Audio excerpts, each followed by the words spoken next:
वासुदेवाय।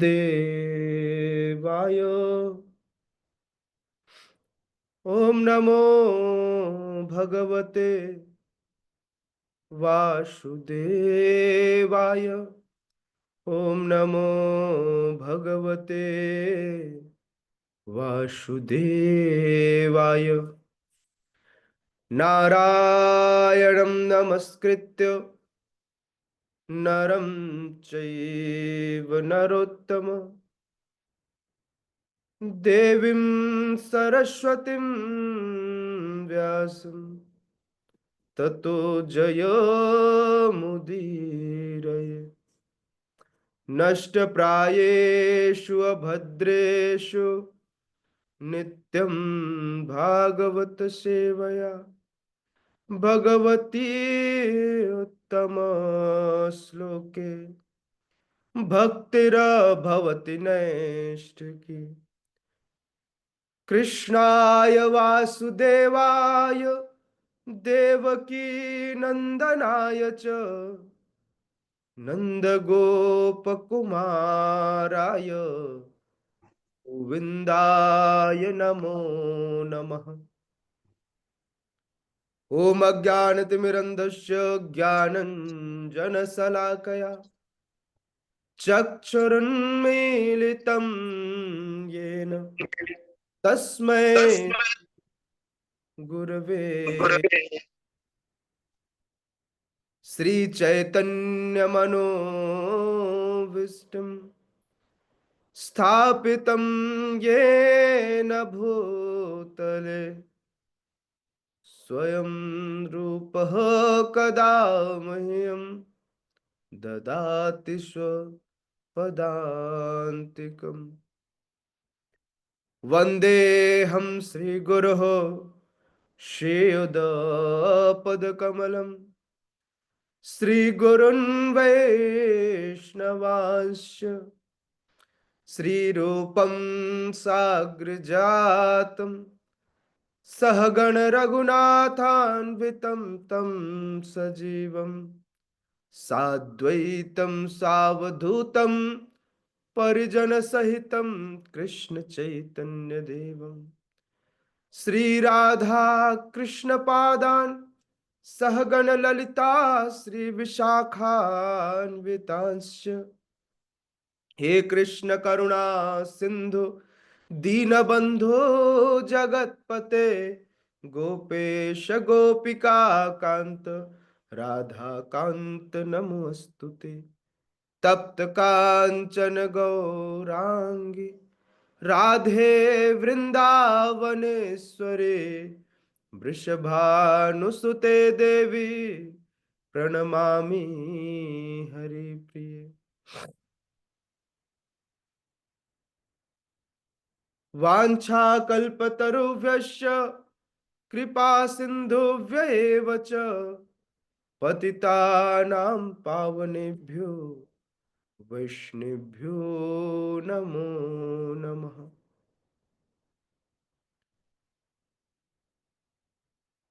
जय श्री कृष्ण चैतन्य प्रभु नित्यानंद श्री अद्वैत गदाधर शिवासादि गौर भक्त वृंद। हरे कृष्णा कृष्णा कृष्णा हरे हरे हरे राम राम राम हरे हरे। नमो विष्णुपादाय कृष्णपृष्ठाय भूतले श्रीमते भक्तिवेदांत स्वामिनिति नामिने। नमस्ते सारस्वती देवे गौरवाणी प्रचारिणे निर्विशेष शून्यवादी पाश्चात्य देश तारिणे। हरे कृष्णा। स्वागत है आप सबका। हरे कृष्णा प्रभु जी, कोटि कोटि प्रणाम।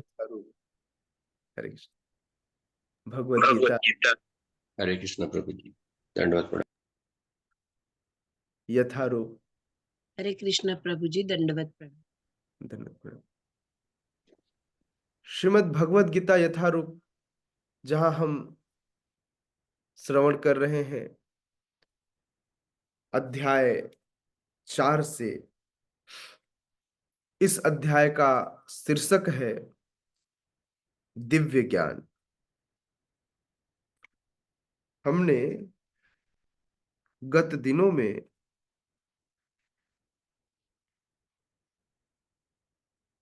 श्लोक संख्या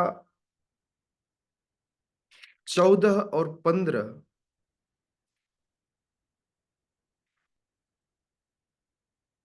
को पढ़ा था।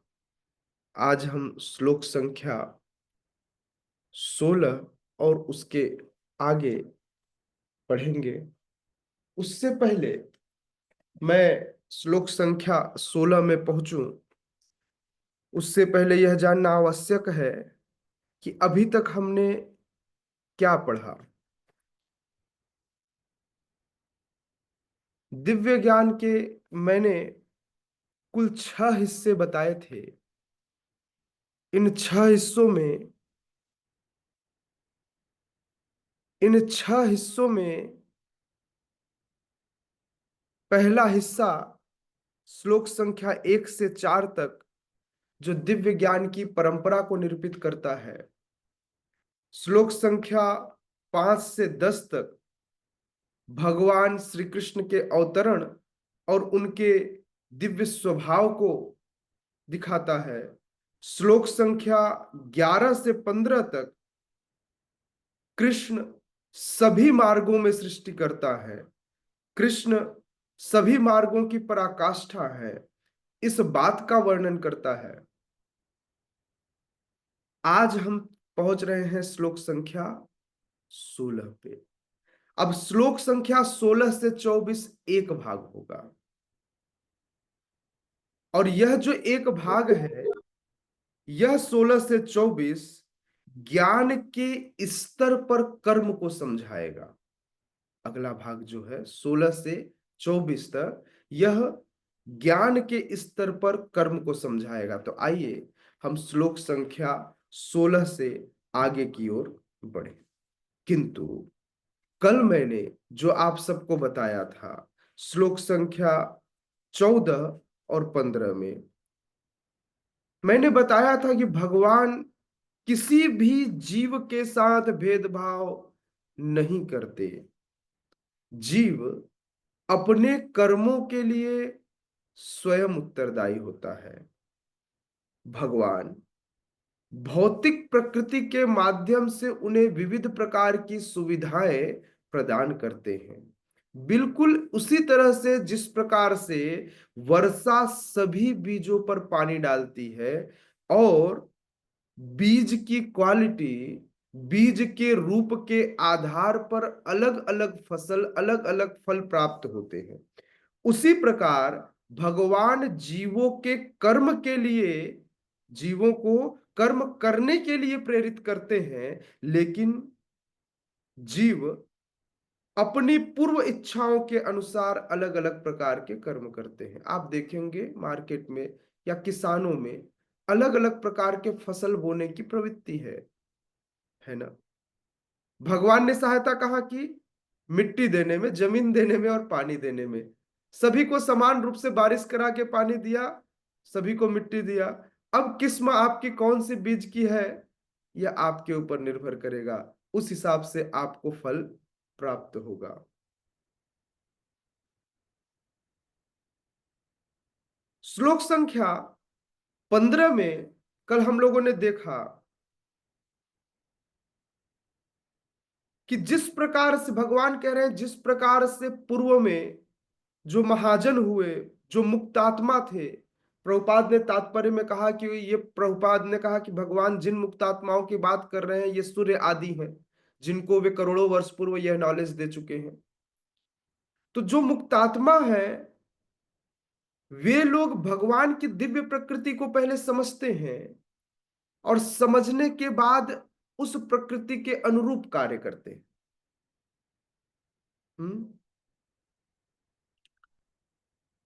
अर्जुन को कह रहे, अर्जुन तुम्हें भी उन्हीं के पद चिन्हों का अनुसरण करना चाहिए।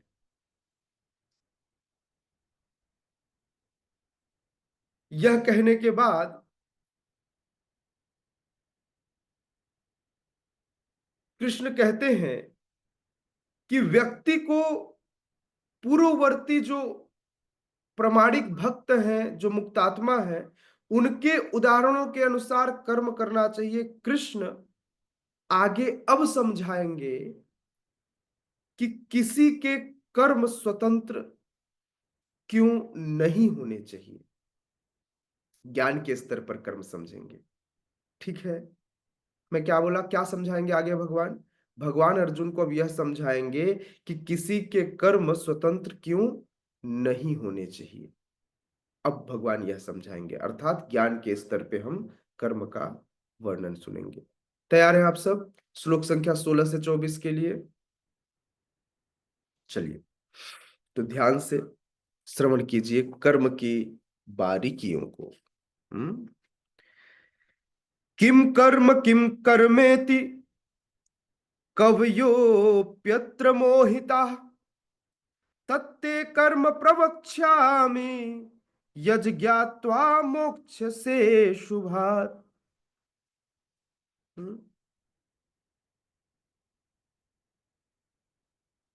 किम कर्मेति कवयोप्यत्र मोहिताः तत्ते कर्म प्रवक्ष्यामि यज्ञात्वा मोक्ष्यसे शुभात्। वंस अगेन, किम कर्मेति कवयोप्यत्र मोहिताः तत्ते कर्म प्रवक्ष्यामि यज्ञात्वा मोक्ष्यसे शुभात्। ठीक है, थोड़े से टफ वर्ड हो सकते हैं, बट ध्यान से पढ़ेंगे। जैसे मैंने एक एक शब्दों को डिफ्रेंशिएट किया तो आप अच्छे से पढ़ पाएंगे, हड़बड़ी में नहीं, आराम से। किम कर्मेति कवयोप्यत्र मोहिता तत्ते कर्म प्रवक्ष्यामि यज्ञात्वा मोक्ष्यसे शुभात्। ओके ओके, चलिए पढ़िए। हरि बोल, जय जय। हिना मैया पढ़िए। हरे कृष्ण प्रभु जी, दंडवत प्रणाम। किम कर्मेति कवयोप्यत्र मोहिताः तत्ते कर्म प्रविच्छामि यज्ञात्वा मोक्ष्यसे शुभात्। हरे कृष्ण प्रभु जी। हरि बोल। यस गौतम बुद्ध प्रभु। हरे कृष्ण प्रभु जी, दंडवत प्रणाम। किम कर्मेति कवयो अपि यत्र मोहिता तते कर्म प्रविच्छामि यद्गत्वा मोक्षसे शुभात्। जय जय। यस कृष्णादिका सखी माता जी। हरे कृष्ण प्रभु जी, दंडवत प्रणाम। धन्यवाद। किम कर्मेति कव्योऽप्यत्र मोहिता तत्ते कर्म प्रविक्ष्यामि यस्य ज्ञात्वा मोक्षसे शुभात्। जय जय। आपकी तो पढ़ने की क्षमता बढ़ गई है, आपने तो अच्छा पढ़ा। मुझे लगा आपको पढ़ना नहीं आता संस्कृत। नहीं, सही में अच्छा पढ़ा आपने। बाकी सब अच्छा पढ़ते हैं, हिना मैया शुरू से अच्छा पढ़ते हैं, हमारे गौतम बुद्ध प्रभु अच्छा पढ़ते हैं, लेकिन आप बहुत ऐसे संकोच करके पढ़ते थे। पहली बार ऐसा लगा कि आपने बहुत कॉन्फिडेंस से पढ़ा। यस, नाउ संस्कृत, बाकी तो आप ठीक है। नेक्स्ट, आगे। अरे बंगाली भाई पढ़ो। हरे कृष्ण प्रभु जी, धन्यवाद प्रणाम। किम कर्मेति कवो पत्र मोहिता तत्ते कर्म प्रवक्ष्यामि यच ज्ञाता मोक्ष शुभात्। आपका भी कॉन्फिडेंस बढ़ा हुआ लग रहा है। क्या आज कुछ बूस्टर पे किया है क्या? पता चले प्रभु जी आपका कृपा है। और कौन पढ़ रहा है? परीक्षित कृष्ण प्रभु। हरे कृष्णा प्रभु जी, दंडवत प्रणाम। धन्यवाद प्रणाम। कैसे हो गया? सर्दी खांसी सब बुखार एकदम, हाँ, ऊपर से इधर टोपा और टोपी। चलो पढ़ो जल्दी। किम कर्म किम कर्मेति कव्य पत्र मोहितः तते कर्म प्रवक्ष्यामि यज्ञ गत्वा मोक्षस्य श्रुभात्। अरे जय। कबीर प्रभु पढ़ेंगे। की कर्मेति कव्यो अप्यत्र मोहिता तत्ते कर्म प्रवक्ष्यामि यच्च ज्ञात्वा मोक्ष से अशुभात्। हरी हरी। एनीवन एल्स जो पढ़ना चाहता हो? यस, ललिता प्रिया सखी मैया। हरे कृष्ण प्रभु जी, दंडवत प्रणाम। धन्यवाद प्रणाम जी। किम कर्मेति कव्योऽप्यत्र मोहिता तत्ते कर्म प्रवक्ष्यामि यज्ञात्वा मोक्षयसे शुभात्। हरे हरी कृष्ण प्रभु हरी जी। जय। और कोई? ओके। शब्दार्थ, अनुवाद एवं तात्पर्य हिज डिवाइन ग्रेस अभय चरणारविंद भक्ति वेदांत स्वामी शील प्रभुपाद के द्वारा। जगत गुरु शील प्रभुपाद की जय। किम क्या है? कर्म कर्म। किम क्या है? अकर्म अकर्म। निष्क्रियता इति इस प्रकार। कवयः बुद्धिमान अपि भी अत्र इस विषय में मोहिता मोहग्रस्त रहते हैं।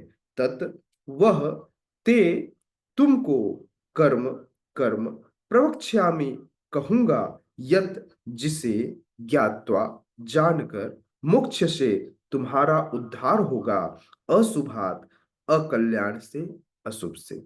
अनुवाद। कर्म क्या है और अकर्म क्या है इसे निश्चित करने में बुद्धिमान व्यक्ति भी मोहग्रस्त हो जाते हैं। अतएव मैं तुमको बताऊंगा कि कर्म क्या है जिसे जानकर तुम सारे अशुभ से मुक्त हो सकोगे। बड़े ध्यान से सुनिएगा। मुझे लगता है अगर सिर्फ इस श्लोक को समझ लिया जाए तो इसके बाद जीवन में कुछ और सीखने की आवश्यकता नहीं रह जाएगी। यह एक श्लोक आपकी भक्ति को पूर्ण करेगा। भगवान, एक श्लोक मतलब भगवान इस श्लोक का जो मतलब 16 से लेकर 24 तक की बात कर रहे हैं। पूरा उत्तर देंगे। ये प्रश्न बता रहे हैं कि मैं क्या क्या वर्णन करूंगा। तो 16, 17, 18, 19, 20, 21, 22, 23, 24 ये जो है ये सार है कर्म का।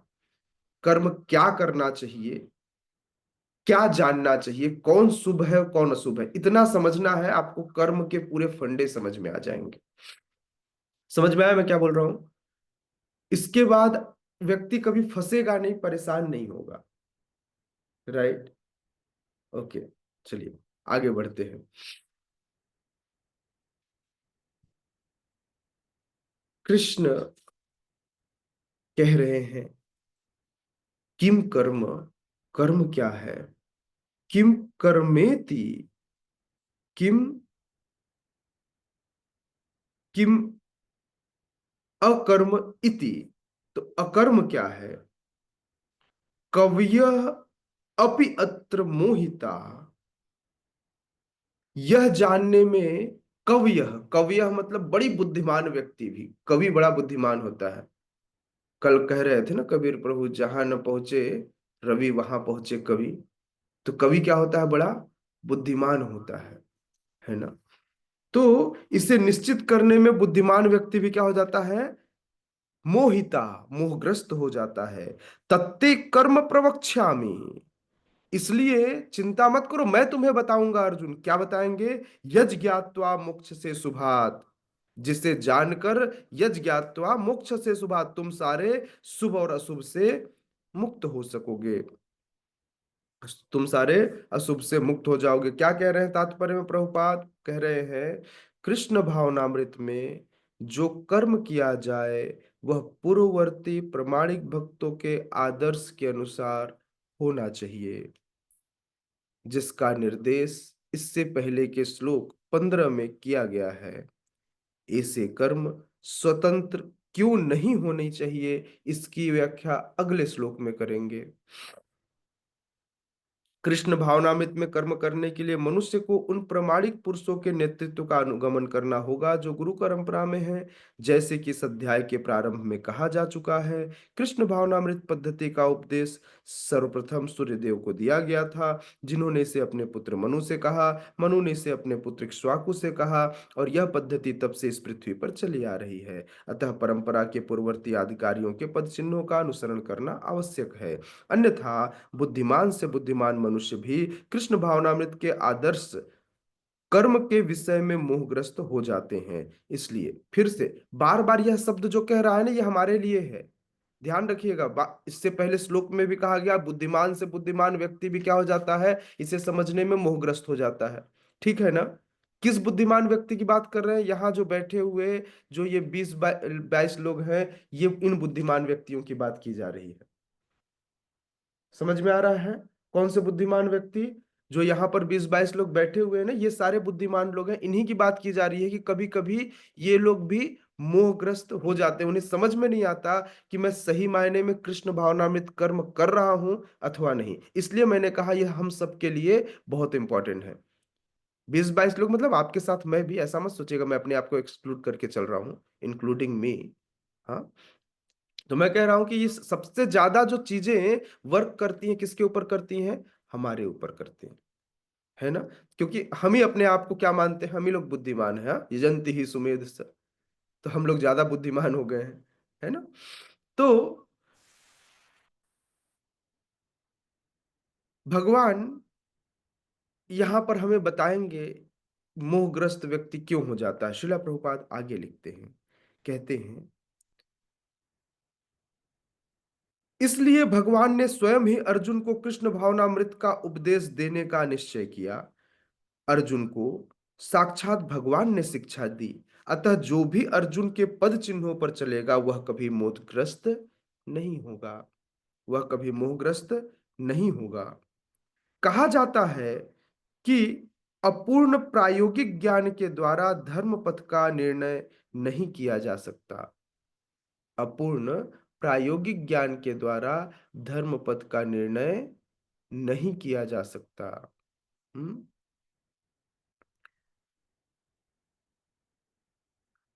वस्तुतः धर्म को केवल भगवान ही निश्चित कर सकते हैं।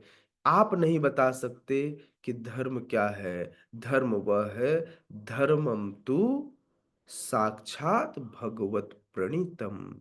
भगवान जो कहे वह धर्म है। मैं बार बार इसका एग्जाम्पल भी आप सबको देते आया हूं कि भगवान ने कहा अश्वत्थामा मारा गया, मतलब भगवान मान चुके थे कि अश्वत्थामा मारा गया। इसमें संदेह नहीं करना चाहिए था युधिष्ठिर महाराज को। यदि ये संशय की बात हुई तो फिर यह धर्म नहीं था। तो इसलिए इसलिए हम सबको इस बात का ध्यान रखना चाहिए कि जो भगवान कह रहे हैं अथवा जो भगवान के अथोराइज्ड जो प्रतिनिधि हैं, जो परंपरा है, वहां से जो आदेश आ रही है वह पूर्ण है। समझ में आया? उसमें किसी प्रकार का कोई संदेह नहीं होना चाहिए। मैं कल बैठा हुआ था एक भक्त के साथ, तो वो कह रहे थे कि महाराज इतने लोगों को नाम कैसे देते हैं? इतने सारे लोगों को उन्होंने दीक्षित नाम दिया है, क्या ये दीक्षित नाम महाराज सोचते होंगे? तो उन्होंने कई भक्तों का एग्जाम्पल दिया। बोले प्रभु जी ये नाम ऐसा नहीं लग रहा है कि इनके स्वभाव के अनुरूप है, ऐसा लग रहा है कि ये नाम इनके स्वभाव से जुड़ गया।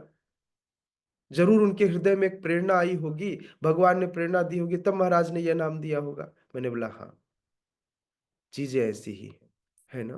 तो इसलिए परंपरा से आने वाले जो आदेश हैं, मैनेजमेंट से नहीं, परंपरा से, है ना, परंपरा समझिए, जो गुरु आदेश होंगे, है ना, वे सदैव पूर्ण माननीय होंगे, उसमें कहीं कोई संदेह नहीं होगा। ठीक है, आगे कहा जाता है कि अपूर्ण प्रायोगिक ज्ञान के द्वारा धर्म पथ का निर्णय नहीं किया जा सकता। वस्तुतः धर्म को केवल भगवान निश्चित कर सकते हैं। अपूर्ण चिंतन द्वारा कोई किसी धार्मिक सिद्धांत का निर्माण नहीं कर सकता। मनुष्य को चाहिए कि इन 12 अधिकारियों का यह नाम लिखा हुआ है, ये 12 महाजन है, नाम लिख लीजिए, याद रख लीजिए। कौन? ब्रह्मा जी, शिव जी, नारद जी, मनु, चार कुमार, कपिल, प्रहलाद, भीष्म, सुखदेव गोस्वामी, यमराज, जनक और बलि महाराज, ये महाजंस हैं, है ना। ये 12 महाजंस हैं। इन महाजनों के पद चिन्हों का अनुसरण करना चाहिए। कल भी मैं ये बात कह रहा था और आज भी यह बात कह रहा हूं, अनुकरण नहीं करना है किसी का भी। किसी का भी आप अनुकरण नहीं कर सकते, लेकिन इन सब ने जितनी शिक्षाएं दी हैं, जो इन्होंने शिक्षा बताई है, उन सब का हमें अनुसरण करना चाहिए। ओके, आगे बढ़े। केवल मानसिक चिंतन द्वारा यह निर्धारित करना कठिन है कि धर्म या आत्म साक्षात्कार क्या है। कोई सोचे कि प्रभु जी फॉर्मूला बता दीजिए, मैं अप्लाई कर लूंगा, तो यह पॉसिबल नहीं है। इसे जीना होगा, इसे जीना होगा।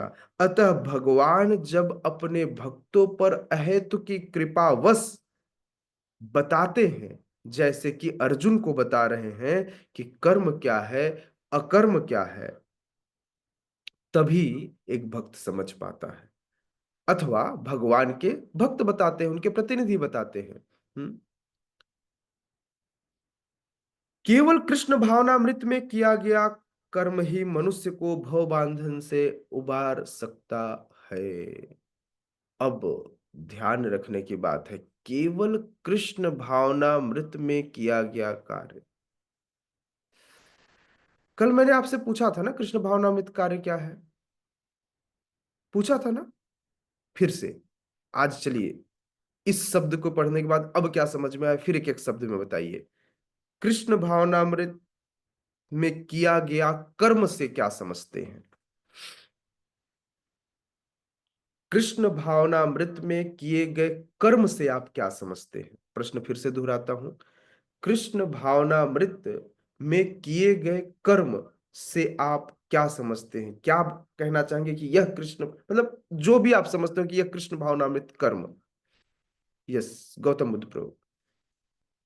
हरे कृष्ण प्रभु जी, धन्यवाद प्रभु जी। हमको जो जैसे यहाँ पे 12 महाजन बताए हैं, उन सभी का अधिकारियों का पद चिन्हों का अनुसरण करना है।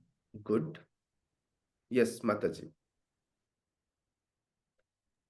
प्रभु जी हरे कृष्ण। प्रभु जी यहाँ श्रील प्रभुपाद ने पहली लाइन में लिखा है, कृष्ण भावनामृत में जो कर्म किया जाए वो पूर्ववर्ती प्रामाणिक भक्तों के आदर्श के अनुसार हो। हरी हरी।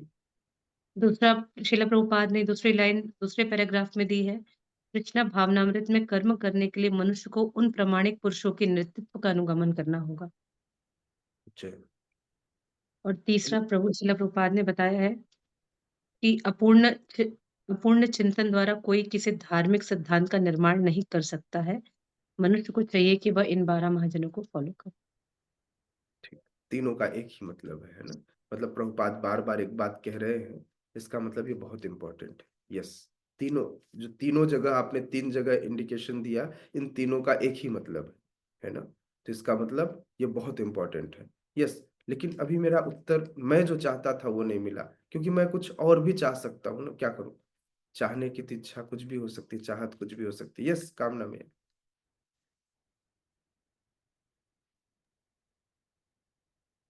जो गुरु परंपरा में हो उनका अनुसरण करना है।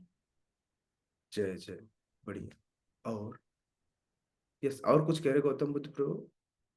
प्रभु जी, जैसे इसमें एक पॉइंट और प्रभुपाद जी ने लिखा है कि इसको तो गोली वस्तुतः मार दो, धर्म को उसमें क्या लिखा है वो गोली मार दो। मैं उसमें लिखे हुए चीज को नहीं पूछ रहा हूं, मैं कह रहा हूं कृष्ण भावनामृत कर्म से आप क्या समझते हैं। आप सब लोग मुझे वो समझा रहे हैं जो मैंने पढ़ के बताया है। मैं पूछना चाह रहा हूं कि आप क्या समझते हैं, आप मुझे किताबी भाषा समझा रहे हैं। ये वो वाला फिल्म मैंने देखा था, थ्री इडियट्स। तो थ्री इडियट्स में आपको याद है, प्रोफेसर ने पूछा मशीन का मतलब क्या है, तो एक एक स्टूडेंट ने उठ करके जितनी किताब में चीजें लिखी हुई थी उसको खड़ खड़ खड़ खड़ खड़ खड़ खड़ खड़ खड़ खड़ खड़ खड़ याद करके बता दिया। आपने क्या समझा कृष्ण भावनामृत कर्म से, मैं ये पूछना चाह रहा हूं। ये तो किताबी भाषा है जो आप बता रहे हो, पता नहीं कितने लोग को ये समझ में आया, ये एक अलग बात है। मैं जो पूछना चाह रहा हूं वो आप बताइए कि आप क्या समझते हैं। आपको कोई कहे कृष्ण भावनामृत कर्म, मैंने कहा कृष्ण भावनामृत कर्म किया जाए तो कृष्ण भावनामृत कर्म करने से मनुष्य भव बंधन से उबर सकता है।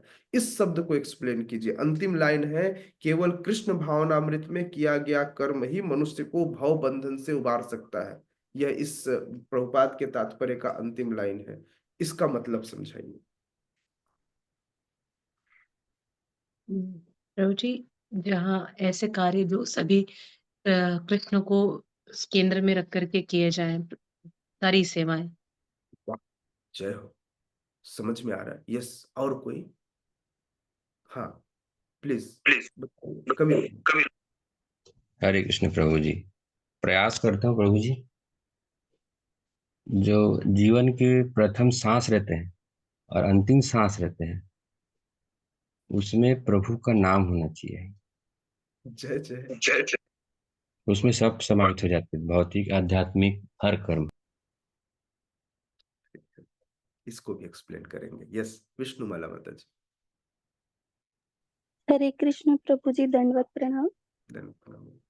प्रभु जी, कृष्ण भावनामृत में जहाँ तक मेरी समझ है कि गुरु परंपराओं और वैष्णव के साथ उनके जो भी उनकी वाणी से हमें श्रवण करने को मिलता है वो, और श्वास श्वास में जैसे प्रभु जी ने कहा, तो जैसे कि श्वास लेना हमारे लिए जरूरी है, वैसे ही भगवान की सेवा, भगवत चर्चा, भगवत स्मरण, कीर्तन और भगवान का नाम जप करना हमारे लिए उतना ही आवश्यक है जितना हमारे को जीवन के लिए श्वास और भोजन जरूरी है।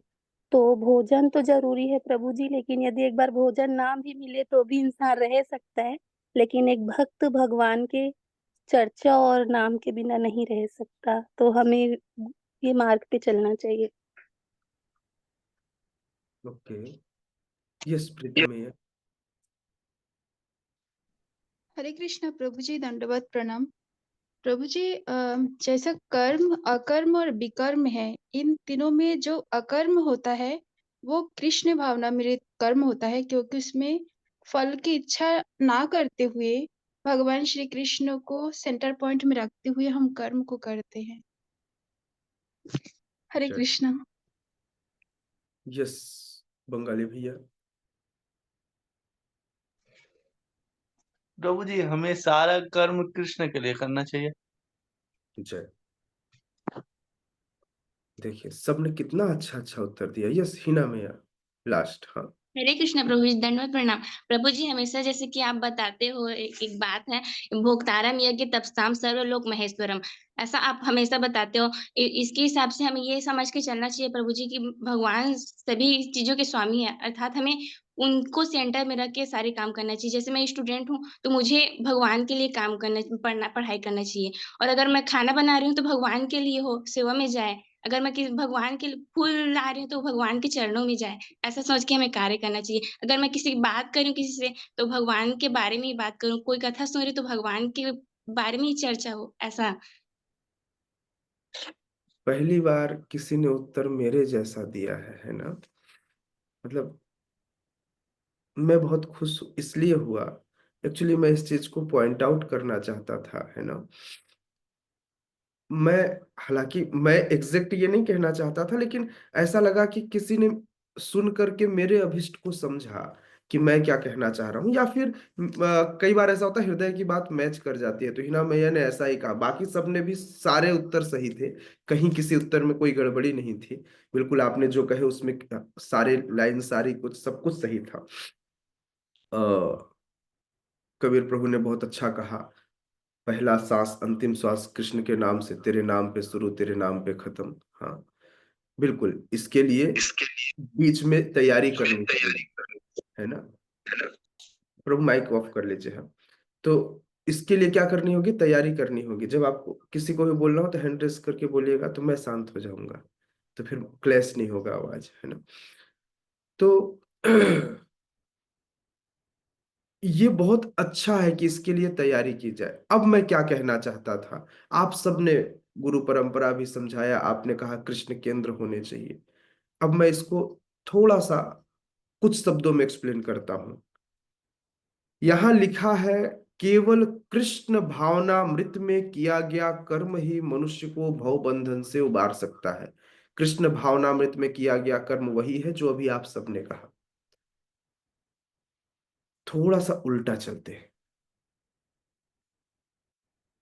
ऐसा कर्म जो आपको कृष्ण भावनामृत के नजदीक न ले जाए, कृष्ण की तरफ न ले जाए, ऐसे कर्मों को अब लिस्ट आउट कीजिए रोज के दिन में, आप सुबह से लेकर शाम तक। अभी तक तो हमको लग रहा है हम रोज भक्ति कर रहे हैं, दिन भर भक्ति कर रहे हैं। अब सोचिए क्या क्या इंपॉर्टेंट था। सुबह से उठे आपने क्या क्या किया, क्या यह कृष्ण भावनामृत के लिए इंपॉर्टेंट था? तो आपको समझ में आएगा कि आप जीवन में अबाउट 70 to 80% ऐसा कार्य करते हैं जिसका कृष्ण भावनामृत से कोई लेना देना नहीं।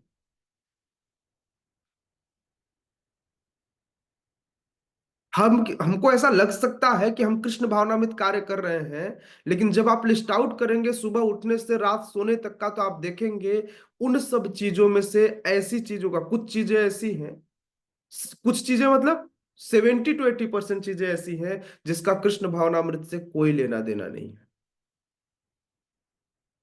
क्योंकि यहां प्रभुपाद कह रहे हैं केवल कृष्ण भावनामृत, शब्द यूज किया गया है केवल कृष्ण भावनामृत। जिस दिन आप केवल कृष्ण भावनामृत कर्म करेंगे, उस दिन आप भवबंधन से पार जा सकते हैं।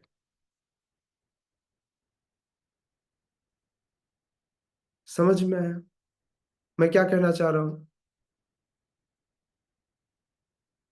कोई ऐसा एग्जाम्पल दे सकता है?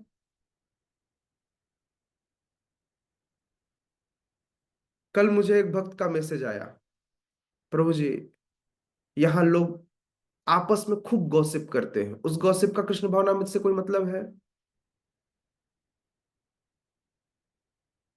जिसका कोई मतलब ही नहीं है, you are just wasting your time and others time. आप अपना भी समय बर्बाद कर रहे हैं, लोगों का भी, और अपना भी जीवन बर्बाद कर रहे हैं, और सामने वाले व्यक्ति का भी। जिस गॉसिप का कृष्ण भावनामृत से कोई लेना देना नहीं है। हाँ, अगर वह गॉसिप कृष्ण के लिए होती, जिस प्रकार से गोपियां कृष्ण के लिए गॉसिप करती थी, देन मजा आ जाता। प्रॉब्लम ये है कि हमारी उन बातों का, और कोई एग्जाम्पल दे सकता है? एग्जाम्पल तो कण कण है प्रभु जी। जैसे मीराबाई है, उनका हम्म जीवन है, प्रभुपाद नहीं नहीं, जी का एग्जाम्पल मतलब। मतलब मैं उस एग्जाम्पल को पूछ रहा था, कैसे व्यक्ति समय बर्बाद करता है, कौन से कार्य हैं जो दिन भर करता है वो कृष्ण भावनामृत नहीं है। क्योंकि भक्तों को ऐसा लगता है कि प्रभु जी मैंने जब से भक्ति शुरू की है, मेरा तो पूरा जीवन ही कृष्णमय हो गया है, मैं पूरा जीवन कृष्णमय ही बना के रखा हूं, मैं केवल कृष्ण के विषय में सोचता हूं। बस दिन भर में कितना कृष्ण के विषय में सोचता है, मैं ये जानना चाह रहा हूँ। यस गौतम बुद्ध प्रभु। प्रभु जी जो टाइम वेस्ट पहले बताना है ना, कहाँ पे हम टाइम टाइम वेस्ट वेस्ट ही कर। बताना है, बाकी तो आप लोग सब बता ही दिए कि आप लोगों को करना क्या चाहिए, वो तो आप लोगों ने बता दिया। अब मुझे बताइए क्या क्या हम करते हैं, क्या क्या हम करते हैं, मतलब जिससे हमारा समय बर्बाद होता है, जो कृष्ण भावनामृत कर्म नहीं है, जिस पर हमें सुधार की आवश्यकता है, जो आप बता सके। बाकी जो इंटरनल वाला है उस पर आप सुधार स्वयं कीजिएगा, क्योंकि लिस्ट आउट करेंगे तो आपको पता चलेगा। कुछ चीजें आप नहीं बता सकते, मुझे पता है। आप मतलब सभी की अपनी अपनी एक प्राइवेसी है, तो उस प्राइवेसी में जो आप नहीं बता सकते वो मत बताइए। जो बता सकते हैं, जो जनरल हो, जो सामान्य हो, प्लीज बताइए। हाँ प्रभु जी, सबसे पहले तो जो अगर हम सोशल मीडिया अगर हम ज़्यादा यूज़ करते हैं, अगर सोशल मीडिया हम प्रचार के लिए उपयोग नहीं कर रहे हैं, तो उसको सबसे पहले हमको वो करना चाहिए, कम होना चाहिए। गुड। यस, विष्णु वाला माता जी। हरे कृष्णा प्रभु जी, मेरा भी सेम ही ओपिनियन था कि सोशल मीडिया से जितना दूर रहे वो उतना सेम हमारे लिए ओपिनियन ठीक। अखिलात्मा प्रभु का भी था। बताइए, सबका ध्यान सोशल मीडिया पे गया, इसका मतलब हम सब सोशल मीडिया में अपना समय व्यतीत कर रहे हैं, जिसका कृष्ण भावना से कोई लेना देना नहीं है। कितना जा रहा है? मिनट, 2 मिनट, 10 मिनट नहीं, घंटे जा रहे हैं उसमें। समझ में आ रहा है? घंटे बीत रहे हैं उसमें। हम्म। और एक आध एग्जांपल अच्छा वाला। ओके, छोड़ देते हैं। अच्छा, विष्णु वाला माता जी बताइए, ठीक है, बताइए। प्रभु जी, जैसे कि चर्चा तो एक तरफ रही, लेकिन कई बार हम ध्यान में बैठते हैं या माला जप करते हैं, नाम जप करते हैं, तो कुछ कुछ ऐसे विचार आ जाते हैं जो भगवान कृष्ण के प्रति हटके रहते हैं और संसारिक चीजों से रहता है, तो वो भी एक प्रकार का टाइम वेस्ट ही माना जाएगा कि हम हाथ में माला तो लिए हैं लेकिन मन में कुछ और चल रहा है। Not exactly.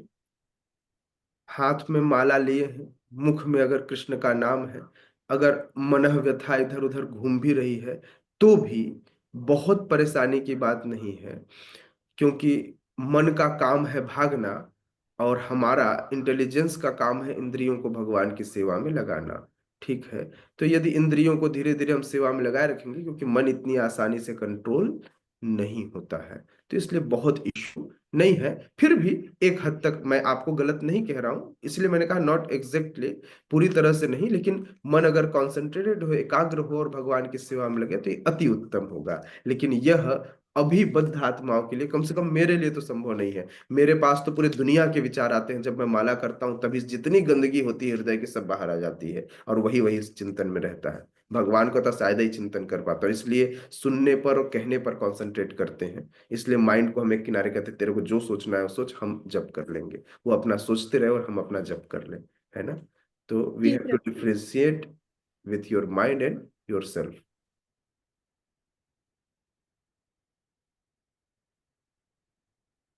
यस। और कोई कुछ? ठीक है, आगे बढ़े। समझ में आया? क्योंकि इस श्लोक में कुछ भी नहीं था, इसमें तो केवल भगवान बोले मैं बताऊंगा, अभी बताए नहीं है, तो इसलिए ज्यादा जो महत्वपूर्ण है अब अगले श्लोक है ना? भगवान यहाँ पर अपनी भूमिका रख रहे हैं, भूमिका रखने के बाद अब आगे बताएंगे। भगवान कहते हैं, कर्मणो ह्यापि बोद्धव्यम, बोधव्यम च विकर्मणः, अकर्मणश्च बोधव्यम, गहना कर्मणो गतिः। कर्मणो ह्यापि बोधव्यम, बोधव्यम च विकर्मणः, अकर्मणश्च बोधव्यम, गहना कर्मणो गतिः।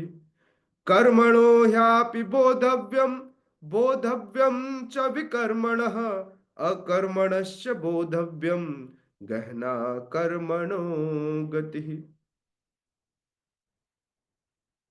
इस श्लोक में भी भगवान कुछ नहीं बताएंगे। भगवान यही कह रहे हैं, अभी तुमको समझना चाहिए, मैं तुमको बताऊंगा, पहले तुम जान लो, कर्म की बारीकियों को से देखो। बड़े मतलब ऐसे ही मत देखो, कर्म को बारीकियों से समझो। मनुष्य को चाहिए कि वो ठीक से जाने कि कर्म क्या है, विकर्म क्या है और अकर्म क्या है। तो 16 और 17 दोनों में केवल भगवान भूमिका रख रहे हैं, ये भी भूमिका है, यहां पर भी भूमिका रख रहे हैं कि अभी जानो, मैं बताऊंगा तब समझना, कोई बात नहीं, लेकिन अभी तुम जानो। क्या क्या जानो? तो तात्पर्य में श्रील प्रभुपाद कहते हैं, यदि कोई सचमुच ही भव बंधन में मुक्ति चाहता है तो उसे कर्म, अकर्म और विकर्म के अंतर को समझना होगा। कर्म, अकर्म तथा विकर्म के विश्लेषण की आवश्यकता है, क्योंकि यह अत्यंत गहन विषय है। कृष्ण भावनामृत को तथा गुणों के अनुसार कर्म को समझने के लिए परमेश्वर के साथ अपने समस्त संबंध को जानना होगा। दूसरे शब्दों में, जिसने यह भलीभांति समझ लिया वह जानता है कि जीवात्मा भगवान का नित्य दास है और फलस्वरूप उसे कृष्ण भावनामृत में कार्य करना है। संपूर्ण भगवत गीता का यही लक्ष्य है। इस मैंने कहा था ना, ये जो हिस्सा आएगा, इसमें आपको जीवन में क्या करना है क्या नहीं करना है पता चल जाएगा। संपूर्ण भगवत गीता का यही लक्ष्य है। इस भावनामृत के विरुद्ध सारे निष्कर्ष एवं परिणाम विकर्म या निषिद्ध कर्म है। इसे समझने के लिए मनुष्य को कृष्ण भावनामृत के अधिकारियों की संगति करनी चाहिए और उनके रहस्य को समझना होता है। यह साक्षात भगवान से समझने के समान है। अन्यथा बुद्धिमान से बुद्धिमान मनुष्य भी मोहग्रस्त हो जाता है। एक पॉइंट सिर्फ इस पूरे में तात्पर्य में पॉइंट आउट करना चाहूंगा। कौन सा पता है?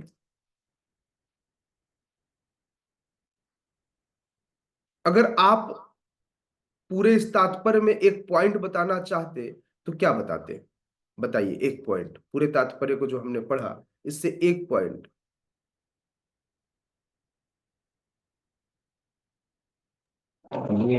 यह डायरेक्ट भगवान को समझने का कारण है। हाँ, जय, यस, अखिलात्मक प्रभु। हरे कृष्ण प्रभु, जीवे स्वरूप नित्य कृष्ण दास। वाह, जय हो। यस माता जी, कृष्णाधिका सखी माता जी। प्रभु जी, यहाँ लिखा हुआ है शिला प्रभुपाद ने कि जैसे अखिलात्मक प्रभु जी ने बताया कि जीवात्मा भगवान का नित्य दास है, फलस्वरूप उसे कृष्ण भावनामृत में ही कार्य करना है। जय जय। यस, गौतम बुद्ध प्रभु। प्रभु जी, एक पॉइंट ये भी है कि इसे समझने के लिए मनुष्य को कृष्ण भावनामृत के अधिकारियों की संगति करनी चाहिए। यस, कामना माता जी। कृष्ण भावनामृत का यही लक्ष्य है कि इस भावनामृत के विरुद्ध सारे निष्कर्ष एवं परिणाम विकर्म है या निषिद्ध कर्म। एग्जैक्टली। अगर मैं होता, क्योंकि इस बाकी सारे पॉइंट तो बहुत बहुत एक्यूरेट है, लेकिन ये इतना इंपॉर्टेंट है, ये जो अभी माता जी ने कहा कि इस भावना के विरुद्ध सारे निष्कर्ष एवं परिणाम विकर्म या निषिद्ध कर्म है। अब इसका मतलब समझाता हूं। Very important line from this पर्पट। क्यों ये इंपॉर्टेंट है, अब इसको समझिए। इंपॉर्टेंट ये नहीं है कि जीवेर स्वरूप है नित्य कृष्णदास, ये तो रोज सुनते हैं और रोज भक्त लोग बताते हैं, बोले हाँ प्रभु जी हम भक्त हैं, हम भक्ति करते हैं क्योंकि हमारा स्वरूप दासता का है। अच्छा, इस दासता के बाद पॉइंट जो आता है वो बात ये है कि अगर इस भावना को भूल गए कि हम दास हैं और इसके विरुद्ध एक भी कार्य किए जो इस भावना में नहीं है, तीन चीजें कर्म में बताई गई। कौन कौन सा? सकाम कर्म, अकर्म और विकर्म। सकाम कर्म से परेशानी नहीं है भैया। आप एक चीज जान लो, जीवन में व्यक्ति जब भक्ति नहीं करता है ना, जब जीवन में व्यक्ति भक्ति नहीं करता है तो भक्ति नहीं करते समय वो सकाम कर्म करता है, मतलब फल की इच्छा से कार्य करता है, कोई परेशानी नहीं है। उसके लिए उसको थोड़ा दंड मिलेगा, पाप है, पाप का प्रायश्चित कर लेगा, थोड़ा मोड़ा दंड भोग लेगा। लेकिन जब वह भक्ति में आ जाता है और भक्ति में आने के बाद वही कर्म करता है, जस्ट लाइक, फिर से बता रहा हूं, फिर से यहां आने के बाद जो गॉसिप करना है, दैट इज विकर्म।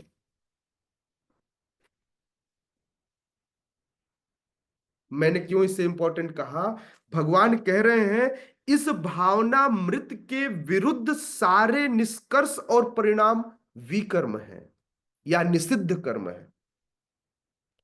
सकाम कर्म मतलब फल की इच्छा से, ऐसा कार्य जिसमें फल प्राप्त हो। आप बिजनेस करते हैं, पैसा कमाते हैं, घर का पालन करना चाहते हैं, गोसिप से किसका पालन करना चाहते हैं? ये निषिद्ध कर्म है, ये विकर्म है।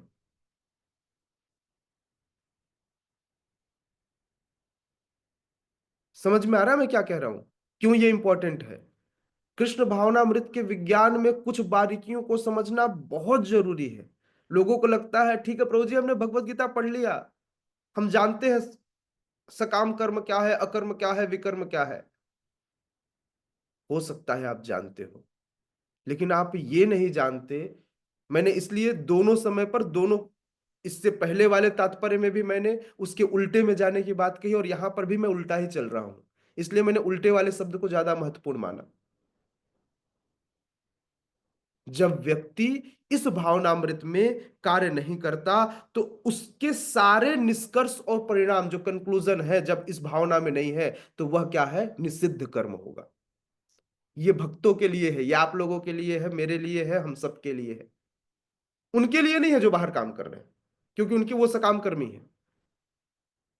जो भक्त नहीं है, बाहर अपने लिए, अपने परिवार के लिए पालन पोषण कर रहा, उनको ठीक है। उससे ज्यादा बड़े अपराधी हम सब होते हैं जो हम भक्ति करते हैं और उसके बाद ये निषिद्ध कार्य करते हैं। That's very important.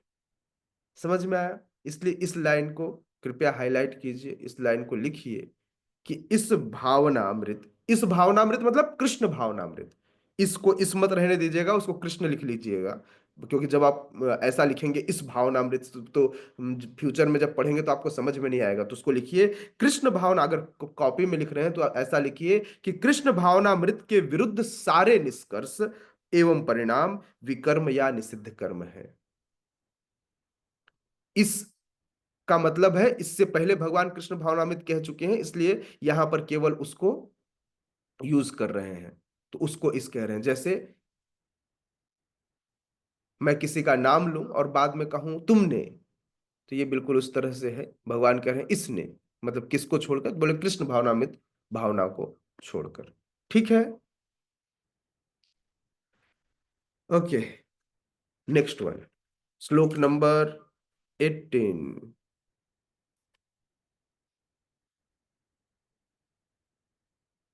कर्मण्य कर्म यः पश्येद कर्मणि च कर्म यः स बुद्धिमान मनुष्येषु स युक्तः कृतस्न कर्म कृत। कर्मण्य कर्म यः पश्येत कर्मणि च कर्म यः स बुद्धिमान मनुष्येषु स युक्तः कृतस्न कर्म कृत। कर्मण्य कर्म यः पश्येद कर्मणि च कर्म यः स बुद्धिमान मनुष्येषु स युक्तः कृतस्न कर्म कृत। जो मनुष्य कर्म में अकर्म और अकर्म में कर्म को देखता है वह सभी मनुष्यों में बुद्धिमान है और सब प्रकार के कर्मों में पवित्र रहकर भी दिव्य स्थिति में रहता है। Very important line. कर्म में अकर्म को और अकर्म में कर्म को देखता है, ऐसे व्यक्ति को भगवान ने बुद्धिमान माना है, उसे इंटेलिजेंट कहा है, और वह सभी प्रकार के कर्मों में प्रवृत्त रहेगा, फिर भी वह दिव्य स्थिति पर रहेगा। समझ में आ रहा है? ठीक है, इसको ध्यान से समझते हैं, है ना? बहुत ध्यान से समझते हैं, बहुत इंपॉर्टेंट है इसे समझना, है ना? समय है समझाने का आज? ओ ठीक है, फिर भी समझते हैं, है ना? समझ जाएंगे। श्रीला प्रभुपाद लिखते हैं, कृष्ण भावनामृत में कार्य करने वाला व्यक्ति स्वभावतः वह कर्म बंधन से मुक्त होता है। जब भी व्यक्ति कोई भी कार्य करता है, कार्य यदि कृष्ण के लिए करे, अर्जुन ने क्या किया? अर्जुन ने युद्ध भूमि में जाकर अनेक लोगों को मारा। आदेश किसका था? कृष्ण का। कार्य किसके लिए? अर्जुन से क्या कह रहे हैं भगवान? अर्जुन, मैं कह रहा हूं मेरे लिए कर्म करो। तो जब व्यक्ति कृष्ण के लिए कर्म करता है तब कोई चिंता की आवश्यकता नहीं होती। समझ में आ रहा है? कार्य किसके लिए करना है? कृष्ण के। इसलिए प्रभुपाद लिख रहे हैं कि कृष्ण भावनामृत में कार्य करने वाला व्यक्ति स्वभावतः कर्म का बंधन उसे नहीं लगता। कौन सा बंधन नहीं लगता? कर्म का बंधन। कर्म के बंधनों से वह मुक्त हो जाता है। कारण उसके सारे कार्य कृष्ण के लिए होते हैं। फिर से ध्यान रखिएगा, सारे कार्य कृष्ण के लिए होते हैं। सोना भी, उठना भी, खाना भी, और नाचना भी, हर कार्य कृष्ण के लिए होने चाहिए। जैसे एग्जाम्पल देता हूं, लास्ट संडे 15 दिसंबर हम रात को 8:30 बजे शादी में गए। डू यू थिंक ये कृष्ण भावनामृत था? ये कृष्ण भावनामृत कर्म था? मैं 3 ब्रह्मचारियों के साथ, 4 ब्रह्मचारियों के साथ, नहीं 6 ब्रह्मचारियों के साथ, आप सोच रहे हैं बढ़ते कैसे गए, दिमाग थोड़ा देर से खुलता है ना। वानप्रस्थी भी ब्रह्मचारी ही होते हैं, मतलब कैटेगरी तो ब्रह्मचारी ही होता है, माता जी हो प्रभु जी हो। तो इसलिए मैंने पहले एक के बाद एक के बाद एक जोड़ता चला गया, फिर बाद में पता चला तो छोटे छोटे मेरे पास नैष्टिक ब्रह्मचारी भी थे, तो इसलिए 6 से 8 हो गए। हाँ, तो मैं आपको बता रहा था, डू यू थिंक कि विवाह में जाना कृष्ण भावनामृत कर्म था अथवा नहीं?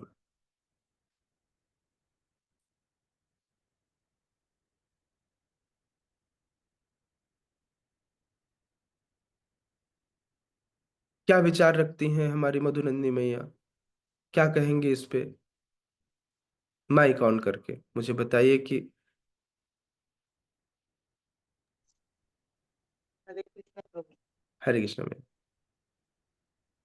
सही था प्रभु जी, क्योंकि अगर वो शादी जिसमें जा रहे हैं आप वो कृष्ण भावनामृत वाले व्यक्ति से संबंधित हो तो वो जगह तो सही हो।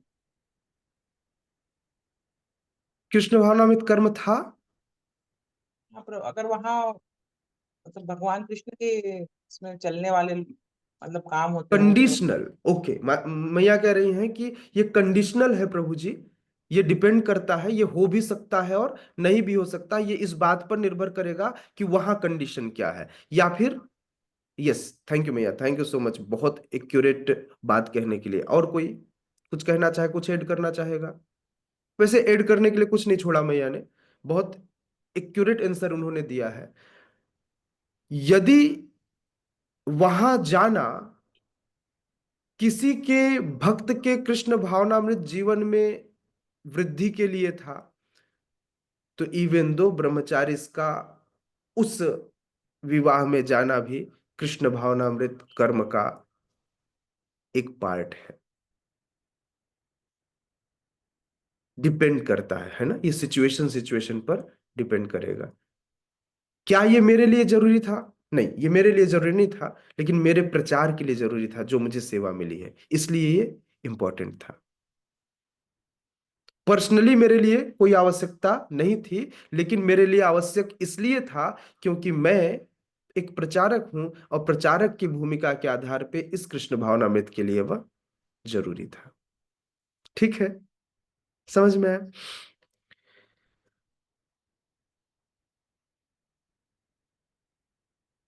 ऐसे भक्त के सारे कर्म कृष्ण के लिए होते हैं, अतः कर्म के फल से उसे कोई लाभ या हानि नहीं होती। समझ में आ रहा है? कर्म के फल से उसे कोई लाभ या हानि नहीं होती। नौकर का क्या लाभ या हानि? हम तो नौकर हैं, मालिक कृष्ण है। लाभ होगा तो उनका और हानि होगा तो उनका। मेरा काम केवल कार्य करना है जो मैंने किया। समझ में आया ना? तो इसीलिए मतलब लाभ हो तो कोई परेशानी नहीं, हानि हो तो कोई परेशानी नहीं, क्योंकि उसमें से मेरा कोई लेना देना नहीं है। मेरे पास सिर्फ एक चीज था, वो था मेरा कर्म जो मैं कर रहा था। दैट इज कृष्ण भावनामृत कर्म। बाकी फायदा और नुकसान कृष्णा जाने। समझ में आया? बोले प्रभु जी ये कार्य किए, जैसे आप लोग भगवत गीता बांटने जाते हैं, तो मैंने कहा था ना, कृष्णा ये नहीं देखेंगे कि कितना आपने गीता बांट दिया। आपने एक भी गीता नहीं बांटा तो कृष्णा का नुकसान हुआ, खूब सारा बांट दिया तो कृष्णा का लाभ हुआ। लेकिन कृष्णा को उस लाभ और हानि से कोई मतलब नहीं है। कृष्णा तो एक चीज देखेंगे कि आपने कितना एफर्ट डाला, आपने प्रयास कितना किया। ये कृष्ण चाहते हैं। समझ में आया? फलस्वरूप वह मानव समाज में बुद्धिमान होता है, यद्यपि वह कृष्ण के लिए सभी तरह के कर्म में लगा रहता है। अकर्म का यह अर्थ है कर्म के फल के बिना। निर्विशेषवादी इस भय से सारे कर्म करना बंद कर देता है कि कर्म फल उसे आत्म साक्षात्कार के मार्ग में बाधक न हो, किंतु सगुणवादी अपने इस स्थिति से भली भांति परिचित रहता है कि वह भगवान का नित्य दास है, अतः वह अपने आप को कृष्ण भावनामृत के कार्यों में तत्पर रखता है। चूंकि सारे कर्म कृष्ण के लिए किए जाते हैं, अतः इस सेवा के करने से उसे दिव्य सुख प्राप्त होता है। जो इस विधि में लगे रहते हैं वे व्यक्तिगत इंद्रिय तृप्ति की इच्छा से रहित होते हैं। कृष्ण के प्रति उनका नित्य दास स्वभाव सभी प्रकार के कर्म फल से मुक्त करता है। ओके, फिर से वापस आते हैं अनुवाद के पहले लाइन में। जो मनुष्य कर्म में अकर्म को, आप लोगों ने बहुत ऐसे सुना होगा ना, लगा दिए घर पे भगवत गीता, और भगवत गीता में एक अनुवादक आएगा।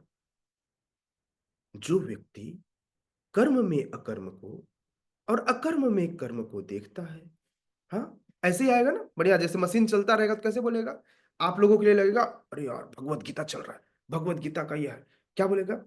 जो मनुष्य कर्म में अकर्म को और अकर्म में कर्म को देखता है, वह सभी मनुष्यों में बुद्धिमान है और सब प्रकार के कर्मों में प्रवृत्त रहकर भी दिव्य स्थिति में बना रहता है। चलिए, मैंने सुना दिया एक अनुवाद। एक टीवी पर एक रील चल रही थी जिसमें भगवत गीता का एक अनुवाद आया। क्या समझ में आया? कर्म में अकर्म को, अकर्म में कर्म को देखता है वह बुद्धिमान है। What do you mean? क्या कहना चाहते हैं आप? बताइए।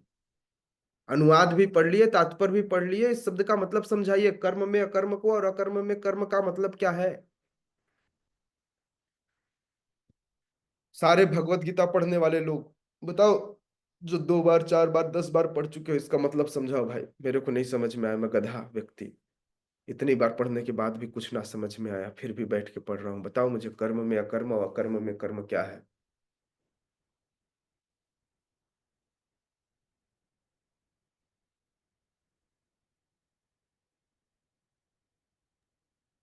यस, गौतम बुद्ध प्रभु।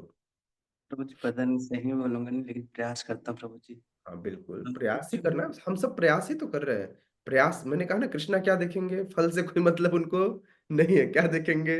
अच्छा या बुरा, केवल देखेंगे आपका प्रयास। Yes please. प्रभु जी, कर्म में अकर्म देखना मतलब वो व्यक्ति कर्म करता है तो वो कृष्ण भावनामृत कर्म करता है, और अकर्म मतलब वो फल की चिंता नहीं करता, मतलब वो ऐसा कर्म भी करता है मतलब जो सारे कर्म कृष्ण के लिए है, और वो जो अकर्म है वो बिना फल का है, मतलब कर्म जो कर रहे हैं वो बिना फल के कर रहे हैं भगवान के लिए। बढ़िया, बहुत बढ़िया। आपके प्रयास के लिए बहुत बहुत धन्यवाद जी। मधुनंदी भैया। कर्म का मतलब है प्रभु जी कि हम जो फल की चिंता करते हैं ज्यादा, उसके लिए जो कर्म करते हैं वो तो अकर्म ही कहलाएगा ना। कि हम इसी उद्देश्य से कर्म कर रहे हैं कि हमको कुछ इसका फल मिले, इसका बेनिफिट मिले करके, जी तो गलत है। और इसमें अकर्म तो यही है कि बिना सोचे कुछ भी काम करते जाना। उसमें नहीं, कोई का ये नहीं करते हैं कि फल मिलेगा कि नहीं मिलेगा करके। लेकिन जैसे हम गीता पढ़ रहे हैं, भगवत गीता पढ़ते हैं, लेकिन हम उसका बेनिफिट जो बेस में करते हैं, बेस में अगर भगवत गीता पढ़ते हैं तो वो तो कर्म ही कहलाएगा ना। आहा, गुड गुड, वेरी गुड, बढ़िया। ज्यादा समझ में नहीं आता प्रभु। नहीं नहीं, अच्छा अच्छा, आपने एग्जाम्पल दिया कर्म का, कि हम भगवत गीता पढ़ रहे हैं, हमें नहीं पता क्या मिलेगा कैसा मिलेगा। That's it. हाँ, बहुत बढ़िया। और कोई? जी, कामना भैया, बोलिए बोलिए। जैसे मैं बिजनेस करती हूँ, तो मेरे इस कर्म में मैं चाहती हूँ कि जो भी पैसा आए वो जाए मंदिर के लिए, हम जो भी कार्य करें उसमें जाए। तो ये अकर्म हुआ भक्ति के लिए 100%। गुड। कर्म कर रही हूँ और वो अकर्म में यूज हो। ओके, बहुत सुंदर। तीनों ने बहुत अच्छा बताया। यस, कबीर प्रभु कुछ कहना चाह रहे थे। हरे कृष्ण प्रभु जी। जैसे मैं कॉर्पोरेट सेक्टर में हूँ प्रभु जी, है ना, बैंक का काम है मेरा, होम लोन वगैरह का, लेकिन मेरे डिपार्टमेंट में 100% लोग व्यभिचारी है, मतलब दुष्कर्म ज्यादा कर लेते हैं। शराब पीना, मांस खाना, गलत संगत में बैठना, रात को कहीं विचरण करना, तो उसमें मेरे को भी काम करना पड़ता है। तो उस पे अकर्म को देख लेता हूँ और कर्म को भी देख लेता हूँ कि कर्म में इनमें से किसी एक एक बंदे को उठा के लाना है इस कौन, या कर्म में आप अकर्म कैसे देखे? कि लोग अब जहाँ बैठे हैं वो गलत जगह है, जो बातचीत कर रहे हैं, गप्पे मार रहे हैं, टाइम पास कर रहे हैं, वो गलत है ना। हम्म। और भी कर रहे हैं तो उस पे नहीं इन्वॉल्व रहते, मतलब अपशब्द बोलना, कई सारे वर्ड बोलना, नहीं, ये समझ मतलब गया, उसमें अकर्म कैसे देखे? ये तो कर्म में अकर्म कैसे देखे? कि मतलब आप ना बहुत नजदीक हैं चीजों के, इसलिए मैं आपसे इतना क्वेश्चन कर रहा हूँ। आप समझिए कि मैं ऐसा क्यों पूछ रहा हूँ। बाकी सबने एक मोटा मोटा फिलॉसफी दिया जो लगभग सबके होता है। आप जिस फिलॉसफी के नजदीक हैं, मैं उसी फिलॉसफी पर, चूंकि यही निष्कर्ष पहुंचने वाला है, इसलिए मैं इस पर क्वेश्चन कर रहा हूँ। मुझे बताइए कि आपने उस कर्म में अकर्म कैसे देखा? सीधी बात है कि उन लोग ना सभी व्यभिचार में इन्वॉल्व हो चुके हैं, कलयुग उनके मस्तक में नाच रही है। और कर्म तो कर रहे हैं, लोन देने का, लोगों के वित्तीय समस्याओं का समाधान कर रहे हैं, लेकिन जो चक्र है कलयुग का, उसके दुष्प्रभाव से ग्रसित है और वो निकल नहीं पा रहे हैं। और कृष्ण भावना अमृत सबसे ज्यादा जरूरत है उनको। नहीं, आप मतलब एग्जाम्पल आपका बहुत अच्छा है, मैं इसी एग्जाम्पल से समझाऊंगा, इसको पूरा करूंगा, है ना। बहुत अच्छा आपने। यस, प्रीति में।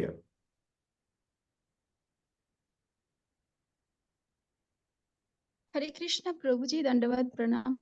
चलो। प्रभु जी, मुझे जितना समझ आया है मैं उतना बताने की कोशिश कर रही हूँ। Am I audible prabhu ji? Yes yes yes maiya. जी। प्रभु जी, जो कर्म और अकर्म है, इसके लिए हमें इन दो चीजों को भली भांति समझना होगा। जैसे अकर्म में भी कर्म है, लेकिन अकर्म तभी होता है जब उस चीज को हम कृष्णा भावनामृत में लगाते हैं, वरना वो कर्म ही रह जाएगा, है ना। तो जैसे कुछ लोग निर्विशेषवादी जो होते हैं, वे भी तो कर्म करते हैं, परंतु उनके समझ की वजह से उनका जो मतलब वे अकर्म करने की कोशिश करते हैं, लेकिन उनके सही समझ ना होने के कारण, यानी कृष्णा भावनामृत ना होने के कारण उनका अकर्म कर्म रह जाता है ना। जब हम उसको कृष्ण भावनामृत से जोड़ेंगे तभी अकर्म होगा। जैसे प्रभुपाद जी का एक उदाहरण मैं देना चाहूंगी। मुझे एग्जैक्ट याद नहीं है कि वो कौन सा भवन था जिसके बनने समय एक जो कर्मचारी थे, वो कुछ सीमेंट से रिलेटेड काम करते थे। तो उनको ऐसा लगता था कि मैं तो पूजा पाठ ये सब में रिलेटेड नहीं हूँ, तो शायद मैं कृष्ण भावनामृत में कुछ काम नहीं कर पा रहा हूँ। तो प्रभुपाद जी ने उसे समझाए थे कि कृष्ण भावनामृत में हम कुछ भी कर रहे, चाहे वो छोटे से छोटा भी क्यों ना हो, वो हमेशा अकर्म होता है, यानी वो काम कृष्ण भावनामृत होता है। तो उनका ये जो सोच था कि मैं कुछ कर नहीं रहा हूँ, तो ये असल में कृष्ण भावनामृत कर्म ही था। तो इसीलिए जब हम भगवान की सेवा के लिए अपनी इंद्रिय तृप्ति की इच्छा को छोड़कर और भगवान की दास है इस समझ के साथ जब हम कर्म करते हैं, तो अकर्म होता है। हरे कृष्णा प्रभु जी।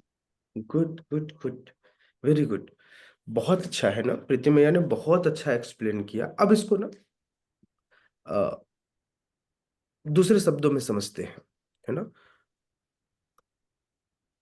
कर्म में अकर्म को देखना, प्रभुपाद ने हमको यह सिखाया कि एक व्यक्ति के द्वारा, पहले आप सामान्य कर्म ले लीजिए, भगवान को छोड़ दीजिए। आप क्या करते हैं? जैसे कामना मैया ने कहा मैं बिजनेस करती हूँ, प्रभु जी हमारे बैंक में फाइनेंस में काम करते हैं, कबीर प्रभु। मैया ने बताया, प्रीति मैया ने, कि प्रभुपाद ने, एक भक्त ने सोचा कि मैं तो कुछ नहीं जानता, तो मैं ये जो कार्य कर रहा हूँ ये सब सामान्य कार्य है, ईटा लगाना, सीमेंट प्लास्टर करना, लाइक दैट। तो इस कर्म में अकर्म को देखना, ठीक है, अपने कर्म में या किसी और के कर्म में, जो मनुष्य कर्म में अकर्म को देखता है, तो आपको क्या लगता है यार ये भक्त इतना मेहनत करता है? अकर्म मतलब कृष्ण भावनामृत कर्म, अकर्म मतलब विकर्म नहीं, अकर्म मतलब गंदा कर्म नहीं, अकर्म मतलब अच्छा कर्म जो फल की इच्छा से रहित, इसको निष्काम कर्म भी कहते हैं, दैट इज अकर्म, है ना। जैसे बहुत अच्छा एग्जाम्पल दिया था कबीर प्रभु ने कि इनके ऑफिस में इतने सारे लोग हैं, सब कार्य कर रहे हैं, सब एक ही कार्य कर रहे हैं, फाइनेंस का काम कर रहे हैं, मान लीजिए 10 लोग हैं, लेकिन 10 की प्रवृत्तियां अलग अलग हैं। उसमें से एक व्यक्ति वही कार्य कर रहा है, लेकिन उसका जो फल है वह कृष्ण को देना चाहता, उस फल से उसको कोई मतलब नहीं है, वह अकर्म है। अब जैसा प्रीति माता जी ने कहा कि प्रभुपाद ने बताया कि कृष्ण के लिए किया गया हर एक कार्य भक्ति होता है ना, इसलिए हर एक कार्य अकर्म हो जाता है, चाहे वह कोई भी हो। तो कर्म में प्रभुपाद ने क्या बताया? अकर्म बताया। कर्म में क्या बताया? आपका साइकिल चलाना आपका कर्म था, इससे आप एक गंतव्य तक पहुंचते, लेकिन चूंकि आप यह किसके लिए करना चाहते हैं? कृष्ण के लिए करना चाहते हैं, तो यह क्या हो गया? अकर्म हो गया। आप मंदिर क्यों पहुंचना चाहते हैं? कृष्ण के लिए। साइकिल चलाना, साइकिल से एक नियत स्थान तक पहुंचना, यह कर्म और कर्म फल है, लेकिन यह अगर वह स्थान जहां तक आप पहुंचना चाहते हैं वह मंदिर है या कृष्ण के किसी सेवा का जगह है, कृष्ण के किसी कार्य हेतु गए हैं, तो यह क्या हो गया? अकर्म हो गया। तो कर्म में अकर्म को देखना, जैसे सबसे पहला स्टेटमेंट दिया कामना मैया ने कि मैं बिजनेस करती हूं, मैं बिजनेस का फल यदि मैं कृष्ण के लिए कर रही हूं, तो ये क्या होता है? कर्म में अकर्म को देखना हो गया। अब दूसरा शब्द क्या है? अकर्म में कर्म को देखना, अकर्म में कर्म को देखना। अब ऐसा कृष्ण भावनामृत कार्य जिसमें आपको कर्म देखना है, मतलब आपको शून्य होकर बैठ नहीं जाना है, जैसा आगे शिला प्रभुपाद ने इसमें एक्सप्लेन किया है कि व्यक्ति इस डर से, इस निर्विशेषवादी इस भय से कार्य करना बंद कर देते हैं कि कहीं उन्हें कर्म फल के कारण फिर से भवबंधन में ना आना पड़े। तो कर्म बंद नहीं करना है, अकर्म में कर्म करना है, कृष्ण भावनामृत कर्म में कर्म करना है। ऐसे निर्विशेषवादियों को लगता है हम ध्यान लगा के एक जगह पर बैठ करके ओम जपेंगे और कृष्ण आ जाएंगे। नहीं, बैठ करके ओम ध्यान ऐसे नहीं लगाना है। आपको क्या करना है? आपको बैठ करके अकर्म में कर्म करना है, मतलब कृष्ण भावनामृत को पाने के लिए कर्म करना है। तो इसलिए कर्म में अकर्म को और अकर्म में कर्म को देखना आना चाहिए। जो व्यक्ति यह देख पाता है वही सही मायने में क्या है? यजंती ही सुमेध स, वह व्यक्ति ही क्या है? बुद्धिमान है। इतने सारे लोगों में ऐसे व्यक्ति को परम बुद्धिमान कहा गया है।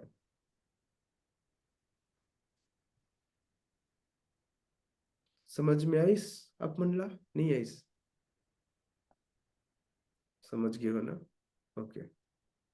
तो आज के सत्र ला हमन यहीं पर रुक दो, ठीक है? कल फिर मिलना हो ही सुबह के टाइम में, सुबह 6 बजे। किसी का कोई प्रश्न तो नहीं है? अच्छा, प्रश्न है? ओके, यस, विष्णु वाला भैया। हरे कृष्ण प्रभु जी।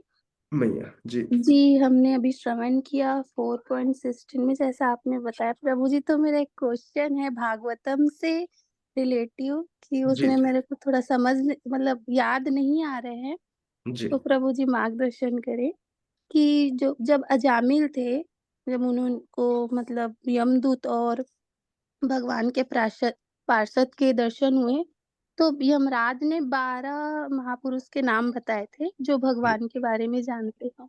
जी तो ये वही 12 पुरुष हैं क्या प्रभु जी? जी, बिल्कुल।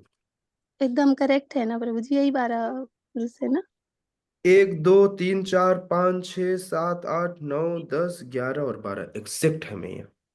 जी प्रभु जी, धन्यवाद। वो थोड़ा सा उस टाइम पे मतलब उस टाइम पे मुझे इतना नॉलेज नहीं था कि यही 12 पुरुष है, मतलब ज्यादा अध्ययन नहीं किया था इस टॉपिक पे। जी, थैंक यू। धन्यवाद यही प्रभु जी। यही 12 है ना? जो 12 यहाँ नाम लिखे हुए हैं, हमको लिखकर याद करना चाहिए, है ना, इसे। ओके,